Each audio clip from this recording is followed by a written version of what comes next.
How's it going, guys? JP here, and welcome to Body Bags week number 10. The theme for this week is horror films from the year 1989. And with the 80s, you can pretty much pick any year and you're sure to find some gems in there. I will say that things were kind of winding down at the end of the 80s in 1989, but there's still some good titles in this year.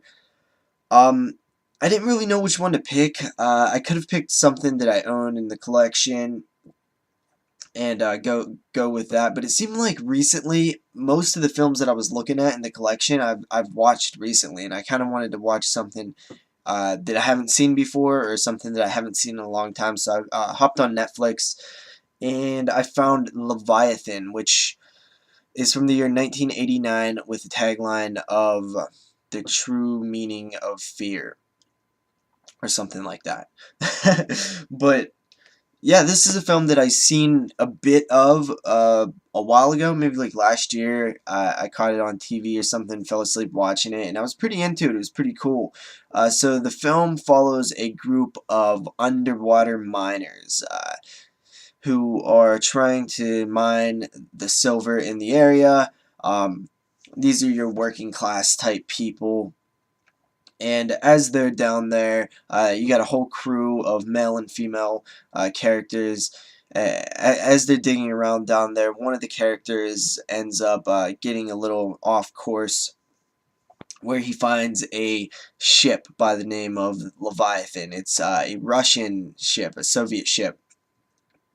He goes in there and he looks around in the ship. He finds some kind of safe type thing, and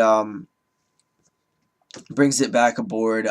Pretty soon, some weird stuff's going on. He has a very weird rash, and the character that I'm talking about is um, Six Pack. His name is, and he is played by Daniel Stern, who was in Chud and Home Alone. It's cool to see him. It's interesting that he's done because I know him from Home Alone, and it's interesting to see him do a role like this. Um, so yeah, pretty much some kind of skin infection looking thing infects the crew. Um, it eventually mutates. It's kind of like the Russians were doing some kind of experiments on genetics and stuff, and they kind of was working with some kind of mutation thing. Pretty much, this film reminds me of a cross between Alien and John Carpenter's The Thing.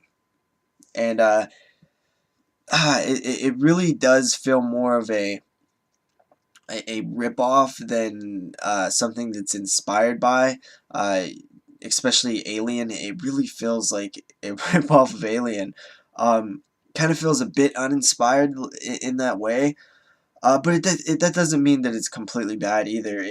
It's actually pretty fun, and I think it's pretty well made, actually. It just feels like Alien.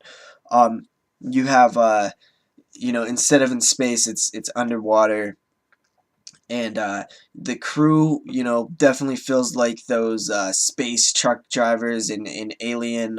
Just hardworking, you know truck driver type people where they're gone for a long period of time, like on the road but underwater instead.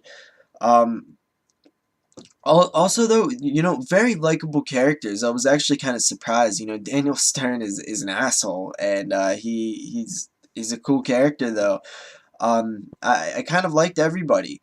Some good effects here. Practical effects always look great. With the monster thing, alien underwater creature thing, mutates and goes into some different things. I mean, there's some cheesy looking effects too looking back now, but there's some good ones too. um Overall, it just really does feel like a poor man's Alien, but that's not necessarily a bad thing. A poor man's Alien still can be entertaining. It's just not original. It's not overly unique at all. But the familiarity that you see in it kind of is cool to see. I mean, I like that stuff. So I guess it's not too bad to see it mimicked, and it's mimicked well. It's not some cheap ripoff. It's a expensive ripoff. Um, that I actually don't know if it was high or low budget, but I imagine there was some money put into it, and it doesn't come off cheap. Is what I'm saying. So yeah, I mean, it has its moments. It has its peaks and valleys, but overall, I did enjoy it. I would probably rate this film a 7 out of 10. So yeah, check it out if you want. It's on Netflix. I'm not sure if there's a DVD.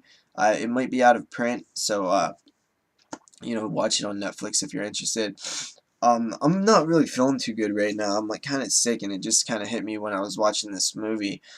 So I apologize if I sound a little weird, or if this review's not up to par.